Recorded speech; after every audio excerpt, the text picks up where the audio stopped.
We have so much to be thankful for when it comes to the sacrifices made by the men and women of the U.S. military. But what of the sacrifices made by the military families themselves? In her new memoir, The Wives, local author and Army wife Simone tells us and gives us an honest look into the lives of Army wives and what military families go through. And we're welcoming her on our set right now. I was telling you a story before the camera started rolling of a military friend of mine, a military wife. You said there's so many stories, but I want to hear yours. Set it up for us. You met your husband when he was not in the military. So this was not something you saw in your future. No, it was not. And we were both from really pretty liberal, pacifistic backgrounds in the Bay Area in California. So, you know, when we moved in together, though I'd only heard him talk about opening a bar in Spain. He was a bartender. Okay.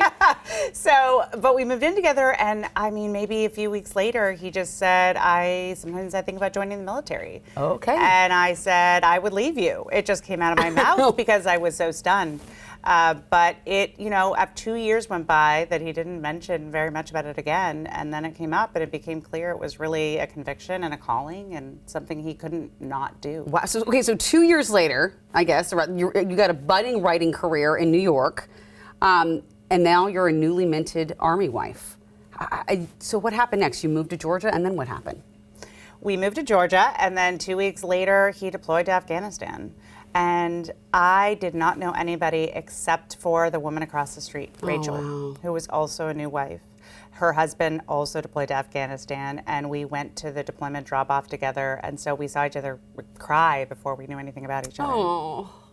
And she was my first Army wife friend and remains one of my very best friends. And we did everything together. I mean, she literally taught me how to drive a car. Oh my gosh. Because I had been living in New York City since I was 17, and I just never got a license. Oh. So I, you know, for all intents and purposes, I felt pretty marooned when I got there. I'm sure.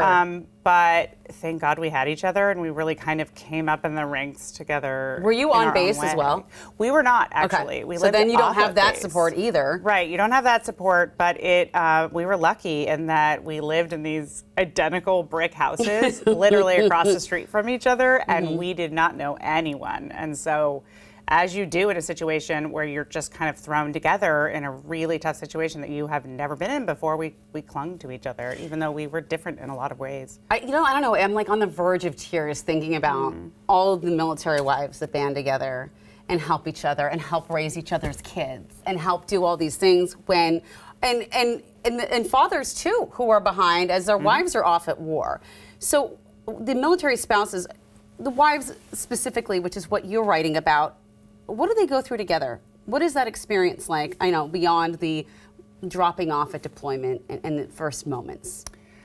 You know, I like to say we kind of, especially in those first years when we were new to it, practiced marriage together because we were also, some of us, newlyweds. Right. And, you know, so we went grocery shopping together. We put in each other's air conditioners. We went to each other's OB's appointments. I'm seeing that's key. And we also were there for each other when we got red messages, which, you know, are calls from volunteer spouses who are relaying information about whether someone has been killed or injured overseas who's not your husband. And so, you know, when we would get those, there'd be immediate phone calls, immediate, you know, going to each other's houses. And we were just each other's whole support system and social world. I'm so glad you've written this book. And before I let you go, can you just share what you learned about yourself and what people hope to learn from your book? I learned, you know, when I got to Georgia, I feel like I wasn't a very open person. I thought I was, but looking back, I'd had really limited life experiences on the coasts in California and New York City. And I think, you know, what I've learned is that our shared humanity really outweighs our differences, and that life is really hard, and we need each other to navigate it. And it is worth welcoming people over your threshold, both, you know, figuratively and literally, because they will surprise you, even if you think you might not have anything in common. Those people can become like family.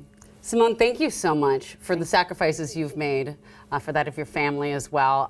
I would like to actually invite you back on again because the one thing I didn't get to ask you and things that I'd like to talk about is how we as a community, as a society can support you all. So we'd love to have you back on to talk about that. I would love that. Thank you so much for having me. Absolutely. All right, well, by the way, Simone will be sharing excerpts from her book, The Wives, tonight at Elliott Bay Book Company at 7 p.m.